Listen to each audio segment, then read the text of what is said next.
grabe na talaga yung baha mga kaibigan. Kita nyo naman sa tindaan. Apaw na rin dito sa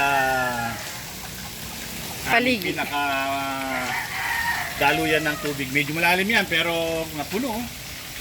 Dati mga kaibigan, di naman umaabot dito yung baha. Oo. Hanggang dun lang. Ngayon talagang grabe na oh. Yung mga titi dito, lubog na talaga dito. Libre ata ang dulas dito. Yung mga titi, ano na lang, tuktok pa lang yung kung mapapansin nyo, oh. Bubong. Ayan oh. Diba, oh, imagine mo yung tipi gaano ka, ano yan. Kahit maliit na tipi yan, baga malaki pa rin yung lubog. Matas na. Oh, yan ang nangyari. Yung mga bibi namin, wala nang lupang natatapakan. Dito din sa likod, court area, tingnan naman si Machu Gapito. Kawawa naman si Machu Gapito. Oh, pati si Scarface, Scar. lubog na. Yung mga native ko, lubog na. Hala. Ngayon, gagawa ko ng aksyon. Yung mga bibi, binuksan ko na yung pinto para pumasok sila dito. Yan, ilalagay ko naman sa medyo mataas na lugar. Kasi, unang-una, mga bata pa yan eh. Hindi nila kayang mababad ng matagal. Doon muna sila sa harap. Naglagay na ako sa harap ng isa pa lang nalalagay ko. So, ito na yung isusunod ko muna. Ito ko na muna dito sa harap. At samantala lang naman habang lubog. Puro graba kasi doon. Siyempre, hindi maganda yung graba sa mga paa nila. Pero no choice naman, kesa no sa lubog, mas okay na yung graba kesa sa lubog sila. Ngayon, nailipat ko na dyan. Medyo graba lang, pero at least hindi nagpuputik. Ngayon, meron na ditong ano. Ngayon, una na akong ilagay. Ito dito sila makikita ang choy-choy. Ang aming poging cobra. Tapos marami pa tayo lalagay. Pati dito malalagyan to. Kailangan eh, sa mas eh. Kung hindi natin gagawin yan, kawawa naman sila. Diba? Okay na. Okay na. Anong pag-atsyat? Maka-on pa yata yung ilaw mo. Ano, dumilim eh. Umulimlim na naman. Kaya, ano, Nagka-ilaw. nag-ilaw. Pero okay lang yan. O yan, nandyan na sila ngayon. Medyo may tubig pa ng kote, pero pwede na yan. At least di nagpuputik. Nagugutom na, hindi pa sila kumakain. Time check, mag-aalas 9 na. Hindi kami makalapagpakain dahil sa mapupuno naman ng Tubig. tubig yung kainan. Mamaya na lang, pag tila ng konti, sige pakain. Lilipat naman ulit dito. Yung iba pa, meron pang dalawa eh. Lahat nun, manageable na, pero lang yung mga nakascratch na talagang lubog na yung paa nila. Hala, pagkatapos pala ng ulan na hanggang dito na yung ulan, hanggang dito na yung tubig. Grabe. Padagdag yung tubig. Grabe. Kanina umulan hanggang doon pa muna yung tubig. No? Ngayon nandito na. Yan na si Hawk. Para saan naman yan? Kawawa naman yung tama. Thank you.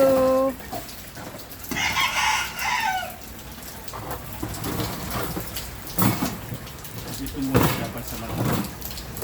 Yes. Nakataas sa ano. Sa baha. Ito, kawawa naman. Para pala Yan dyan. ang kawawa. Kawawa Pero pala. pag yan, binigyan mo ng pagkain. Magbabalik yan sa normal. Nilalamig lang kasi siya. Kasi kawawa naman, lumubog eh.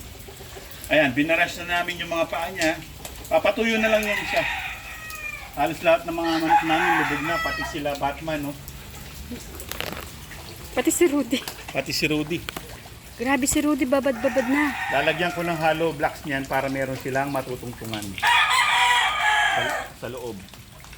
Wala, baha na. Hindi na bumababa yung tubig kasi wala nang pupuntahan. Lahat na ng mga nakapalayan sa amin, puno na ng tubig. Wala, pantay na yung tubig. Kaya umabot na hanggang dun sa may daanan. Yan ang kalagayan ng aming mga manok ngayon. Nilabas ko na yung ano ko, pambato. Sagot sa mga lugar na hindi na kayang pagtiisan na baha. O, di ba? Kung gusto nyo na ganito, iba-iba yung size nito, check nyo na yung aking di ba? Oo. Pwede ka rin naman mag-tag dito ng mga ano, yung mga makikita yung item, pwede rin naman sa comment section or sa mismong tag item, yung Talagay ko sa makita. comment section. Baka kasi hindi pwede. Pwede siya. Okay. Tingnan nyo naman ang kalagayan ng aking mga alaga ngayon, no? Well, alaga namin lahat. Siyempre, di ba, corporation. Dito, nagpuputik na. Yan, putik na talaga. Yan ang hindi ko gusto. Yung mga ganyan eh, yung nagkukunting baha-baha na dyan. Kawawa naman yung ano, cobra doon. Oo. At umuulan na Umulan naman. na naman, siyempre. Wala talagang ganyan ang panahon. Alam nyo, nakakabahala na yan kasi baha na. Sobra na yung baha, hindi pa tumitigil. May 3 bagyo pa daw. May 3 bagyo pa daw na paparating. Lilipat ko lang to. Kasi, puro ipot na yung sahig nila eh. May baha na nga, may ipot ka. Okay.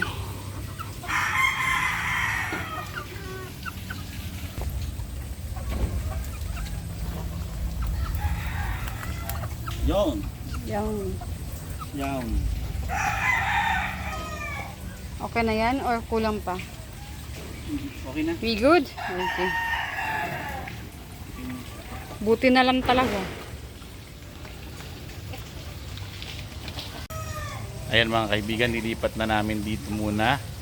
Minublang namin ng bahagya para yung sahig nila yan, maraming ipot to. Natatapakan na nila yan eh. Ayan, kahit medyo basa, ganun pa rin naman. Gaganda ng mga manok, mga lemon, ayan oh. Pumangit dahil sa ulan. O eto, kahit naglulugon, pumangit din. Nasisira ang mga buntot nito. Ito, ano na? Putik na. Kailangan na rin i-move ito para mawala sa putik pati rin to. Puro putik na. Wala nang mapapaglagyan. Ito, i-move ko lang muna. Ito dito, okay dito. O, so move natin to, no? Lang muna natin. Hatakin lang natin papunta dito. So, yun ang bulik namin. Dali. O, sige. Punta lang dito. Hop. Yun.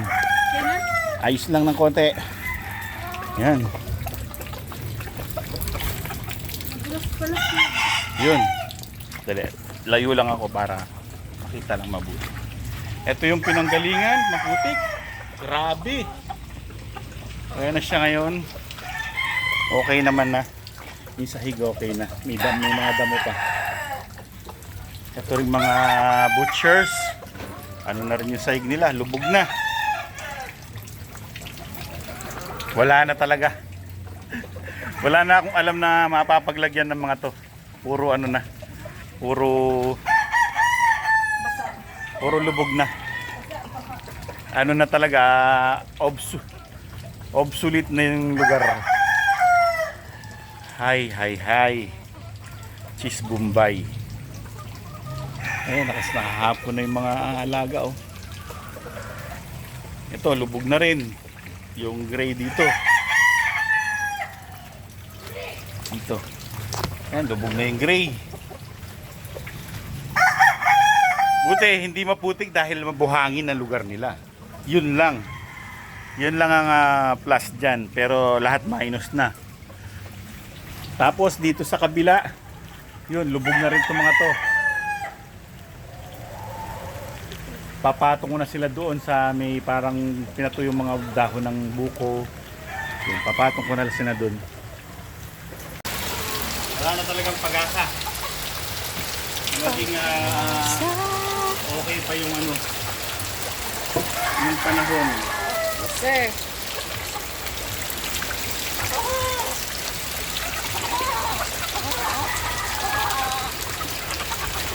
Tatampa ko na lang sila dito sa taas. Sige.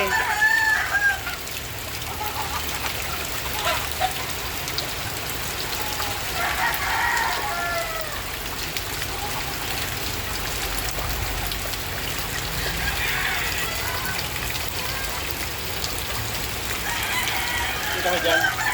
Oo. Ay, oo. Kawawa naman.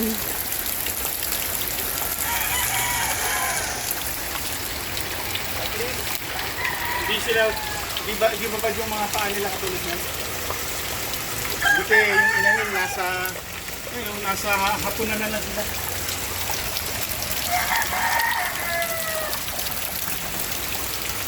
So well, mga kaibigan, wala na tayong magagawa dahil nandiyan na yan, di ba? Yes, sir. Yun lang ang pwede natin. Hindi, meron tayong magagawa pala.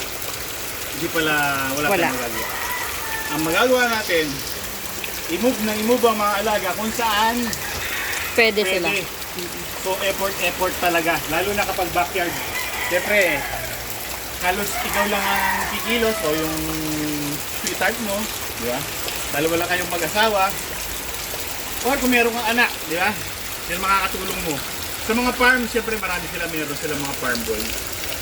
Siguro, ganun. Pare-pareho na tayong mga ginagawa ngayon. Nag-evacuate ng mga alaga natin.